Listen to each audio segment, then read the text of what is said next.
آج ہمارے ساتھ مولانا نوشد احمد صاحب ہیں. آئیے ان سے بات کرتے ہیں یہ دعائے انس کے بارے میں. مولانا السلام علیکم. جی یہ دعا کے بارے میں ہمارے ناظرین. بسم اللہ الرحمن الرحیم.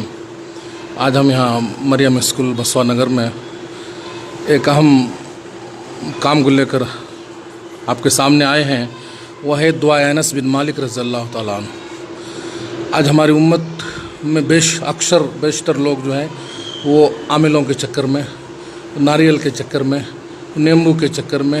اس کی وجہ صرف یہ ہے کہ رسول اللہ صلی اللہ علیہ وسلم کی تعلیمات ہمارے پاس ابھی تک ہم اس تعلیمات کو اب تک ہم نے نہیں اپنایا. اس لیے میں آج آپ کے اس چینل کے مادھیم سے تھرو لوگوں کو اور امت کو یہ میسیج دینا چاہتا ہوں کہ حضرت نبی اکرم صلی اللہ علیہ وسلم نے ہمیں 1400 سال پہلے، پیدائش سے پہلے، پیدائش کے بعد، موت تک، موت کے بعد، زندگی کے اور آخرت کے تمام ارکان، تمام اصول و ضوابط بتا دیے ہیں. حضرت رسول اللہ صلی اللہ علیہ وسلم نے حضرت انس بن مالک رضی اللہ تعالیٰ عنہ کو ایک دعا بتائی تھی اور آپ نے فرمایا کہ یہ دعا ایسی دعا ہے جو روزانہ صبح شام پڑھ لے وہ سوائے موت کے کوئی مصیبت اس پر لاحق نہیں ہو سکتی. یہ رسول اللہ صلی اللہ علیہ وسلم کا فرمان ہے اور رسول اللہ صلی اللہ علیہ وسلم اللہ کے فرمان کی تفسیر کر رہے ہیں اور اللہ کے رسول صلی اللہ علیہ وسلم کا فرمان ہرگز غلط نہیں ہو سکتا. اس لیے آج ہم پوری امت کو میسیج دینا چاہتے ہیں کہ اس دعا کو صبح شام پڑھنے کا اہتمام کریں.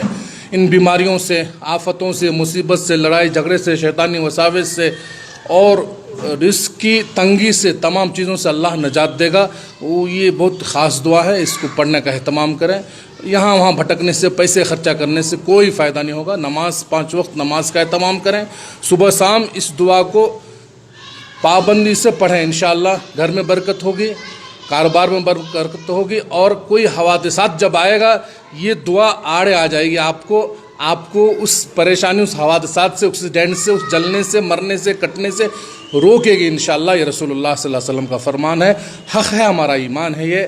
اسی کے ساتھ میں آپ تمام حضرات کو پھر گزارش کرتا ہوں کہ اس دعا کا اہتمام کریں. اپنے دکانوں میں، اپنے گھروں میں پڑھنے کا اہتمام کریں اور گھروں میں لگائیں.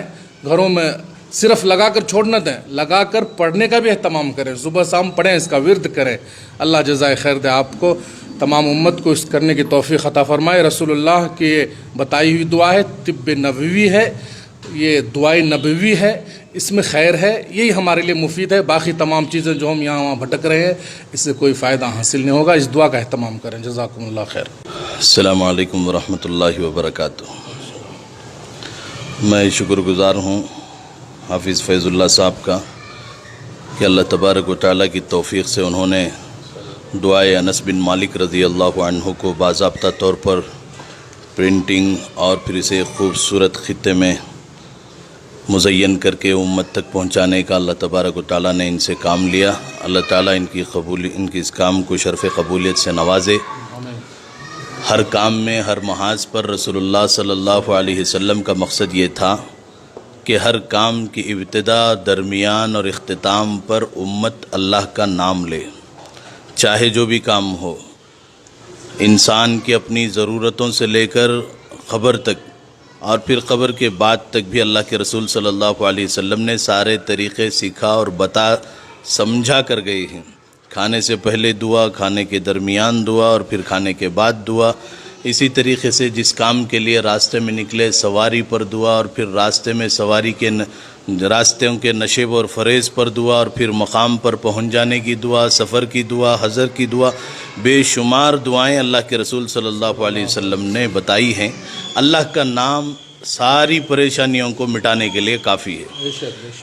حالانکہ آپ کی چہیتی بیٹی، لاڈلی بیٹی سیدہ حضرت فاطمۃ الزہرا رضی اللہ عنہا و ارضاہا ابا جان سے عرض کرنے لگی، صبح سے لے کر شام تک گھروں کی خدمات کی وجہ سے بدن تھکا ہوا، پریشان حال. اللہ کے نبی صلی اللہ علیہ وسلم نے ان کو کیا بتایا؟ سبحان اللہ 33 مرتبہ، الحمدللہ 34 مرتبہ، اللہ اکبر 34 مرتبہ پڑھ کے اپنے ہاتھوں پر دم کر کے ان ہاتھوں کو پورے جسم پر مل لے. اللہ تعالیٰ ان تمام وہ ہاتھوں کی برکت سے جو تسبیح پڑھ کر ہاتھوں جسم پر پھیرا گیا، اس تسبیح کی برکت سے، اللہ کے نام کی برکت سے جسم کی ساری تھکان اللہ تعالیٰ دور کر دیتے ہیں۔ تو یہ نام اللہ تعالیٰ کے نام کی تاثیر ہے۔ تو اسی طرح اللہ تبارک و تعالیٰ نے نبی کریم صلی اللہ علیہ وسلم کے زبانی حضرت انس بن مالک رضی اللہ تعالیٰ عنہ، یہ حضرت انس بن مالک رضی اللہ تعالیٰ عنہ حضور صلی اللہ علیہ وسلم کے خاص خادم تھے۔ 10 سال انہوں نے نبی کریم صلی اللہ علیہ وسلم کی خدمت کی، اور اس کے بعد اللہ کے نبی صلی اللہ علیہ وسلم نے حضرت انس بن مالک رضی اللہ تعالیٰ عنہ کو یہ دعا سکھائی۔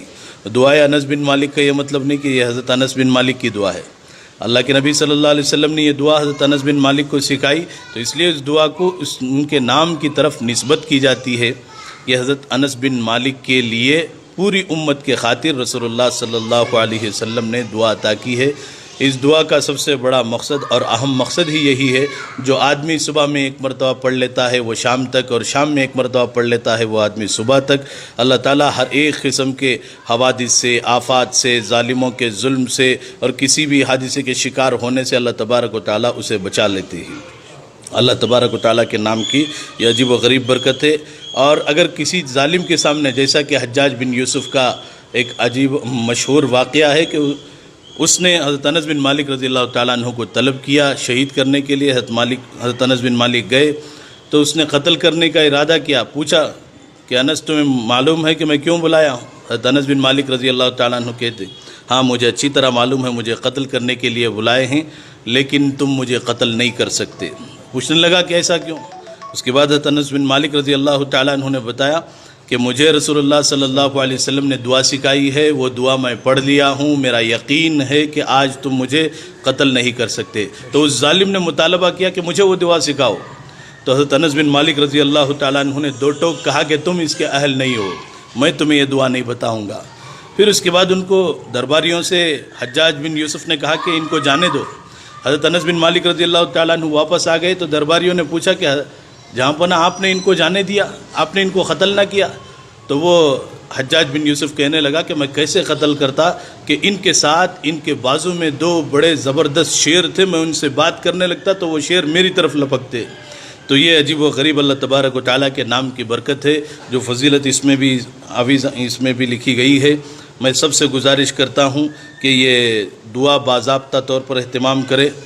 ہماری محنت اور کوشش یہ ہے کہ ہمارے محلے کے سارے افراد پڑھیں، اور جو ناظرین اس بات کو دیکھ رہے ہیں، سن رہے ہیں، ان سے گزارش ہے کہ یہ دعا پڑھنے کا اہتمام کرے، اور خصوصیت سے یہاں جتنے احباب ہیں آپ سے بھی اور آپ سے بھی اور فیض اللہ صاحب سے بھی، سب سے بھی، اور میں بھی کوشش کرتا ہوں اللہ تبارک و تعالیٰ روزانہ صبح میں شام میں پابندی کے ساتھ اس دعا کو پڑھنے کی ہم سب کو توفیق عطا فرمائے۔ وآخر دعوانا الحمدللہ رب العالمین۔ السلام علیکم ورحمۃ اللہ۔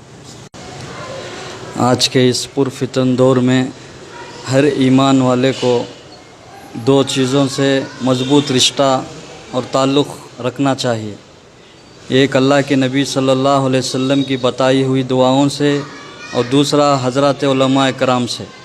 علماء اکرام ایسی عظیم شخصیات ہیں جن کے صحبت کی برکت سے اللہ تعالیٰ دنیا تو دنیا ہمیں جنت میں بھی داخل ہونے کا ذریعہ اور سبب بنائیں گے۔ تفسیر کبیر ایک کتاب ہے، علامہ فخر الدین رازی رحمۃ اللہ علیہ نے لکھا ہے کہ جب حضرات علماء اکرام جنت کی طرف جا رہے ہوں گے تو اللہ تعالیٰ کی طرف سے یہ آواز آئے گی کہ اے علماء اکرام جنت میں داخل مت ہو، ٹھہرو۔ تو حضرات علماء اکرام پریشان ہوں گے کہ کیا وجہ ہے، تو اللہ تعالیٰ فرمائیں گے اے علماء دین، جنہوں نے دنیا میں تم سے دوستی کی ہے، تم سے محبت کی ہے، تمہاری صحبت میں وقت گزارا ہے، ان دوستوں کو بھی اپنے ساتھ جنت میں لے کر داخل ہوں۔ تو علماء اکرام کی صحبت ایسی بابرکت ہے کہ جنت میں داخلہ نصیب ہوتا ہے، جس سے دنیا بھی بنتی ہے، آخرت بھی بنتی ہے۔ ہم انہی علماء اکرام میں سے ہمارے خاص کر آج شہر کے ایک مسجد اشرفیہ شامپور روڈ، اس کے صدر محترم مولانا نوشاد عالم صاحب قاسمی دامت برکاتہم، اور ہمارے مسجد اشرفیہ کے امام صاحب مولانا صلاح الدین صاحب رشادی نقشبندی دامت برکاتہم کے ہم مشکور ہیں کہ حضرت ان علماء اکرام نے ہماری اس کوشش اور کاوش کو ہمت افزائی فرمائی،